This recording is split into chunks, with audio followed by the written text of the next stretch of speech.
안녕하세요. 지금은 평범한 주부로 살고 있는 40대지만 예전에는 아픔이 많은 사람입니다. 저는 할머니 손에서 자랐습니다.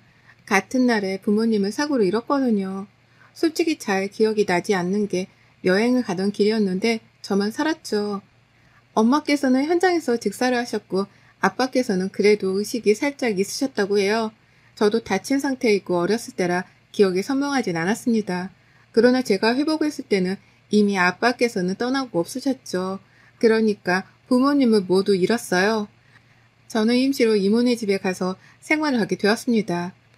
엄마랑 아빠가 제 곁을 떠났다는 게 받아들이기가 버거울 정도로 슬펐고 아파서 밥도 제대로 못 먹고 내내 울다 지쳐 잠들기를 반복하다 그런 소녀딸이 안쓰러웠던 할머니께서는 저를 데리고 가셨어요. 할머니가 품고 사시겠다고 말이죠. 이모는 시골 동네에서 애가 뭐라고 사냐고 반대를 했지만 할머니가 괜찮을 때까지는 저를 케어하고 싶다고 하셨대요. 할머니는 저를 과할 정도로 보듬어 주셨어요. 하루아침에 부모 잃은 손녀딸이 안쓰러우셨겠죠. 그런 할머니의 마음도 헤아리지 못하고 지겹도록 매일 울었고 그런 저를 붙들고 할머니는 어느 날은 같이 울기도 하셨고 다독여 주기도 하셨고 서로가 너무 아픈 시간을 보내야 했어요. 저는 부모를 잃었고 할머니는 딸을 잃은 건데 어려서 그런 생각을 못했습니다. 할머니의 사랑을 독차지하면서 애지중지 키우셨기에 그 덕분에 저는 바른 성인으로 성장할 수 있었습니다. 사랑을 많이 받아서 그런지 사랑을 많이 베풀 수 있는 사람이 되었고 저에게는 부모님보다 할머니가 더 소중한 존재가 되어버렸죠. 어엿한 직장이 생기고 사회생활을 하면서도 할머니와 시간을 보내는 걸 소홀히 하지 않았습니다. 제가 가장 아프고 절망적인 순간에 제 곁을 지켜주신 분이 바로 저희 할머니니까 그런 할머니가 제 곁을 떠나기 전까지는 이제는 제가 최선을 다해서 할머니를 모시고 싶었습니다. 그러던 중 저도 좋은 사람을 만나게 되었어요. 남편은 제 사정을 제가 다 말해서 알고 있었고 그래서 그런지 저만큼이나 저희 할머니께 자상하고 씩씩하게 잘해줬던 사람이었습니다. 그런 모습을 보고 이 사람과의 미래를 그려볼 수 있었어요. 남편과는 3년쯤 만났을 때 아이가 찾아왔습니다. 준비했던 게 아니라서 정말 놀라웠고 회사 일이 상당히 바쁜 상황이기도 했고 혼전 임신이라 무척 당황스러웠습니다. 저녁에 급하게 남편과 만나자고 말을 했고 만나자마자 테스트기를 꺼내밀면서 말했습니다. 수영씨, 나 임신이래. 어쩌지? 이게 두 줄이면 임신 맞는 거지? 정말이야? 우리 아직 결혼 준비도 못했고 지금 한참 바쁜데 진짜 큰일이다. 고마워, 예린아. 고마워. 걱정하지 말고 차근차근 준비해보자. 알겠지? 차근차근 그 준비를 어떻게 해야 할지 모르겠다고 나는 자신이 없다고 아직은. 결혼은 누가 자신 있어서 해. 그냥 그렇게 다 흘러가는 거지. 안 그래? 불안하고 무서운 저와는 달리 남편은 마냥 신나고 기쁘고 아이의 존재를 받아줬습니다.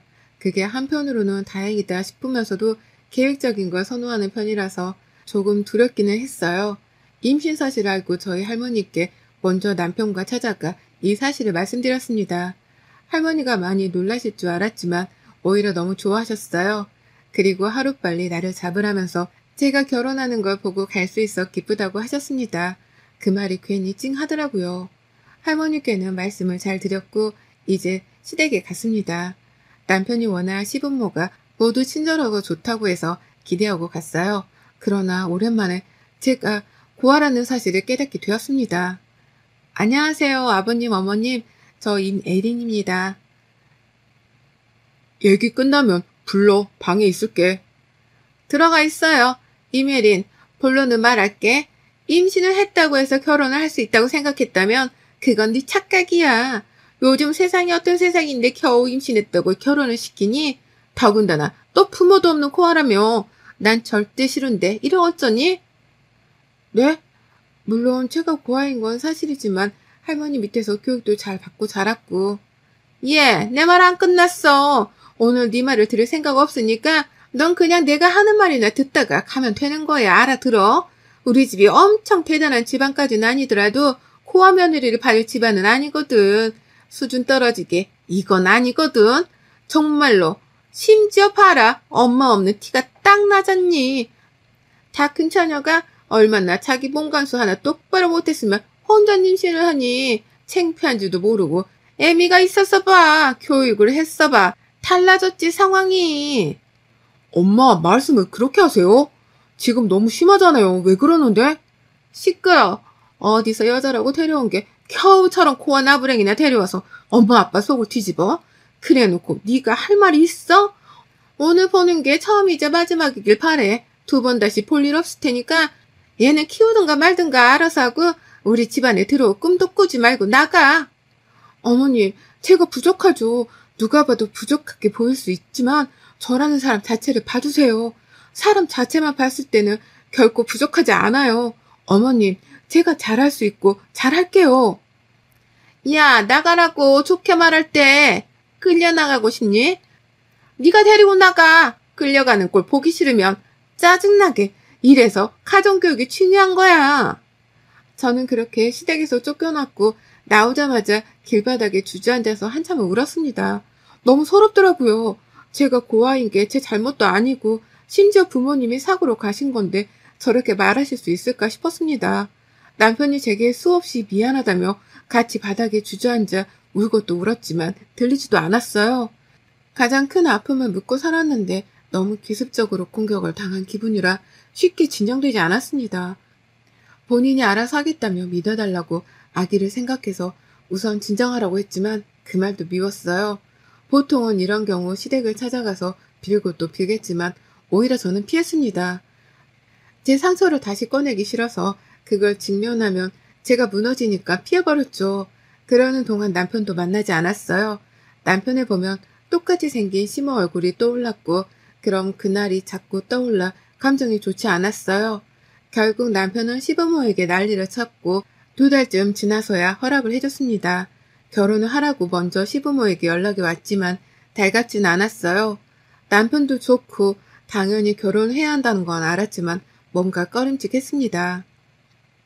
우여곡절 끝에 결혼은 했지만 당연히 힘들었어요. 애상했고 애상만큼이나 힘들었습니다. 시모도 저도 싫었지만 저만큼이나 저희 할머니도 싫었어요. 제 앞에서 해서는 안 될 말까지 서슴없이 했죠. 너희 할머니는 편찮으신 것도 없니?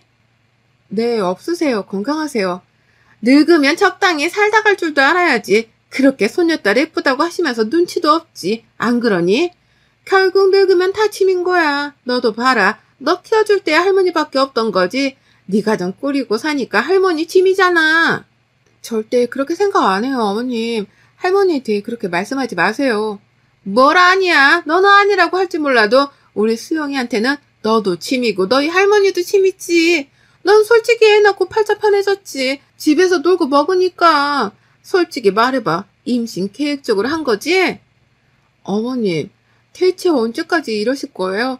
이제 그만하실 때도 된 거 아닌가요? 돈도 없고 능력도 없는 코아름 며느리로 받아줬는데 내가 이 정도 말도 못하니? 너 그딴 말도 듣기 싫으면 혼자 살았어야지. 거기다 늙은 할매까지 있는데 내 아들만 불쌍한 건 누가 봐도 그렇지 않아? 시모는 매일같이 저랑 할머니를 짐 취급하며 욕을 했어요. 다행인 건지 아들을 낳아서 그런 건지 제 아들은 예뻐 죽었죠. 그러던 어느 날 할머니께서 건강에 문제가 생기셨고 수술을 하게 되셨습니다. 큰 문제까지는 아니더라도 연세가 있다 보니 결코 가볍게 넘길 수가 없었어요. 안 그래도 발을 동동 굴리고 있는데 남편이 선뜻 먼저 말했습니다. 여보, 할머니 퇴원하시면 우리 집으로 모셔. 당분간만이라도 같이 지내는 게 좋겠어. 그래야 서로 안심되고 좋을 것 같아. 그치? 정말이야? 안 불편하겠어? 나한테도 할머니야. 그냥 다를 게 뭐가 있어. 정말 고마워, 여보. 남편이 먼저 할머니를 집으로 모시라고 말을 해줘서 할머니를 퇴원시킨 후 집으로 모셨습니다. 그러나 이 사실을 모르고 집에 온 시모는 당황했죠. 심지어 욕을 하면서 들어오고 있었는데 할머니랑 딱 마주친 겁니다. 이게 무슨 냄새니? 환기 안 시켰어? 청소 상태는 왜 이래? 너는 이런 곳에서 민준이를 키우고 싶니? 이래서 가정교육이 중요한 거야. 집구석에서 하는 것도 없는 애가 청소 하나 똑바로 못하니? 어머, 깜짝이야. 할머니가 계셨으면 말을 해줘야지. 너도 참. 안녕하세요. 안녕하겠어요? 이럴 줄 알았는데 현장을 딱 잡았네. 내가 아주 우리 혜린이가 뭘 그렇게 잘못해서 얘를 쥐잡듯이 잡아요. 예? 애미애비 없는 게 얘 잘못이에요? 그럼 그쪽은 애미애비 다 있어? 없잖아. 어디 감히 귀한 남의 손녀딸을 잡고 있어? 죽을라고. 참나. 뭐라고요? 할머니 뭐라고 하셨어요 지금? 너 내 손에 죽고 싶냐고 했다. 왜? 내가 다 참아도 우리 혜린이 건드리는 것들은 가만 안 둬. 내가 지켜볼 건데 계속 그렇게 괴롭혀봐. 그럼 나 죽을 때 데리고 갈 거니까. 미치셨어요? 지금 저 협박하세요? 미친 건 너고 어디서 싸가지 없이 어른한테 미치셨어요? 이러고 있어? 너야말로 가정교육 어떻게 받은 거야? 그래놓고 누가 누구한테 지랄이야 지랄이. 입 다물고 니네 집으로 가. 속 시끄럽게 하지 말고. 그렇게 할머니는 시모에게 욕을 한껏 퍼부어 주셨고 쫓아내셨습니다. 정말 통쾌하다 못해 속이 다 뚫렸어요. 그리고 할머니는 말씀하셨죠. 저런 인간들에게 쩔쩔매지 말라고. 내가 너한테 줄 게 있으니 기죽지 말라고 말입니다.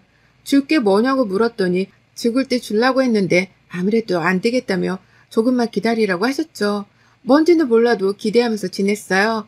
그러던 중 시모가 본인 지인들과 무슨 파티를 할 거니까 저보고 와서 음식 준비를 하라고 했습니다.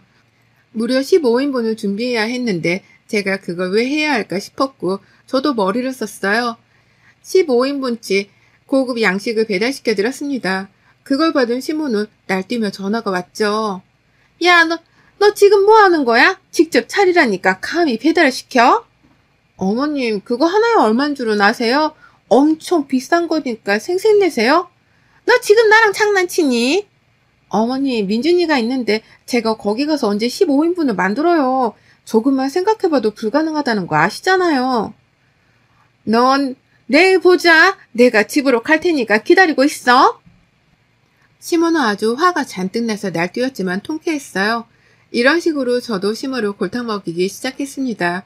제가 이렇게 힘을 내서 시모랑 맞서고 있는데 더 큰 힘을 주신 게 바로 할머니셨죠. 제게 무언가를 준다고 하셨던 할머니는 저를 불렀어요. 할머니 왜? 잘 들어 에리나. 이게 원래 나 죽으면 우리 에린이한테 주라고 남겨둔 건데 언제 죽을지도 모르고 뭐하러 죽어서 주나 싶어서 그냥 지금 줄게. 니네 이모 삼촌들도 다 나눴는데 다들 너한테 더 주라고 해서 네 몫이 많아. 그니까 나중에 이모 삼촌들한테 고맙다고 인사라도 꼭 하고 이거 들고 떳떳하게 살아. 기죽지 말고. 할머니, 이걸 내가 어떻게 받아? 너는 내 귀한 손녀딸이면서도 내 딸이야, 에리나. 그리고 가장 아픈 손가락이고 가장 예쁜 손가락이야.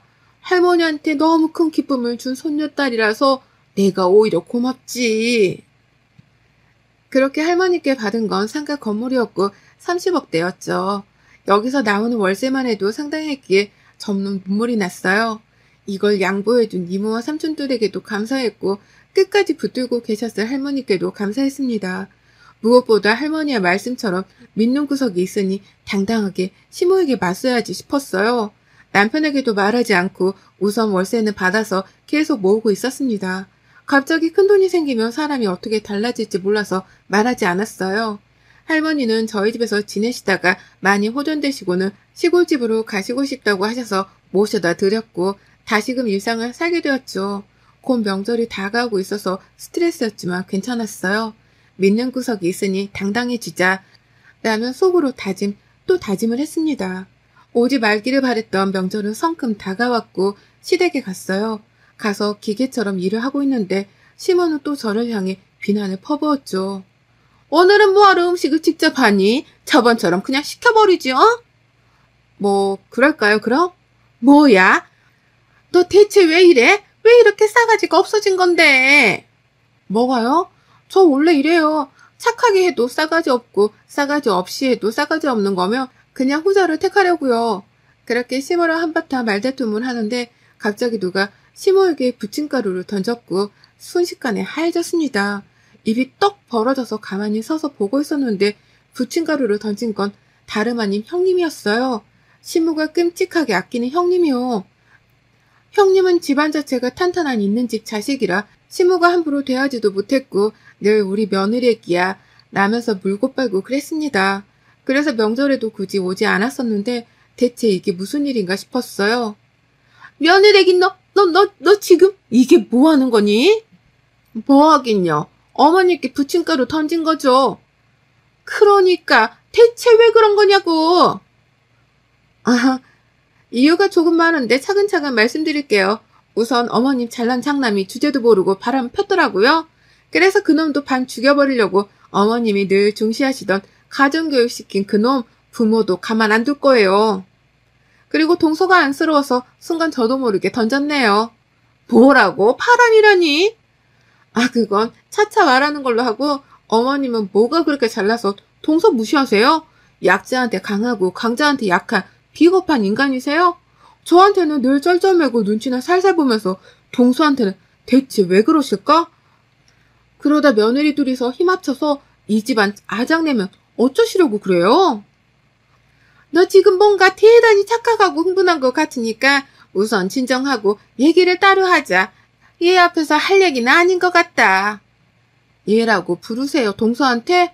그럼 동서도 그냥 야라고 불러버려. 왜 당하고 살아? 뭐가 부족해서. 내가 오픈할 건 아니지만 지금 타이밍이 딱인 것 같은데. 어머니, 동서 부동산 부자인 건 또 모르셨죠?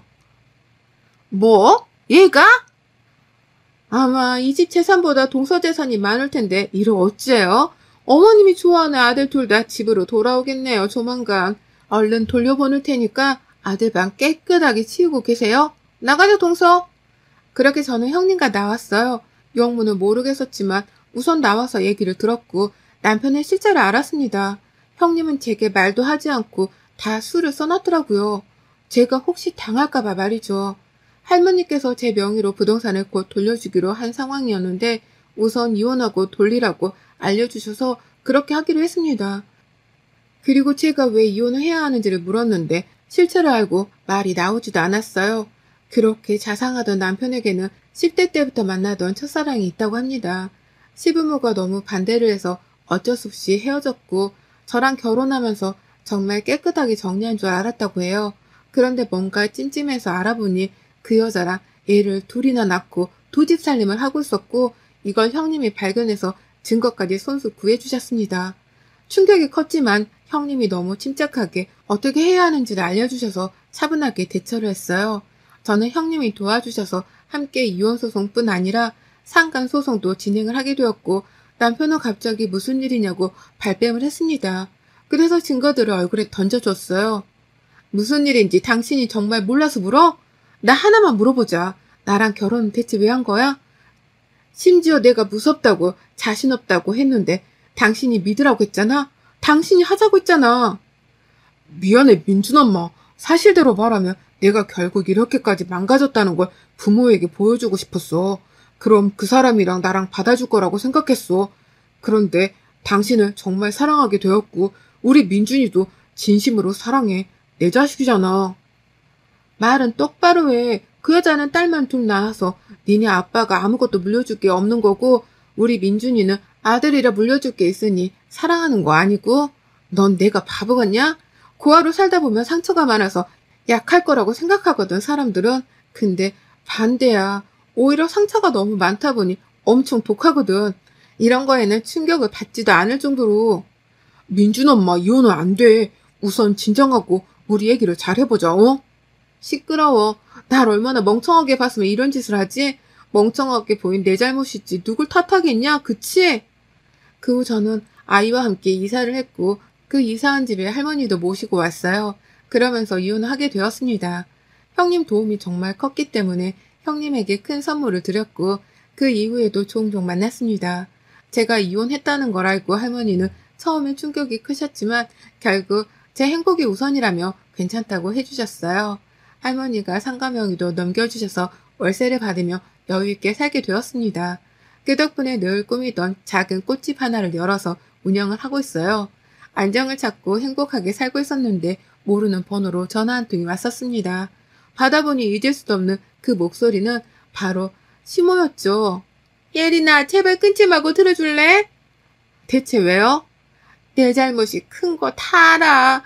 빌고 또 빌게. 너 찾아가서 빌게. 내가 싹싹 빌 테니까 제발 우리 집 한 번만 도와줘. 무슨 소리예요?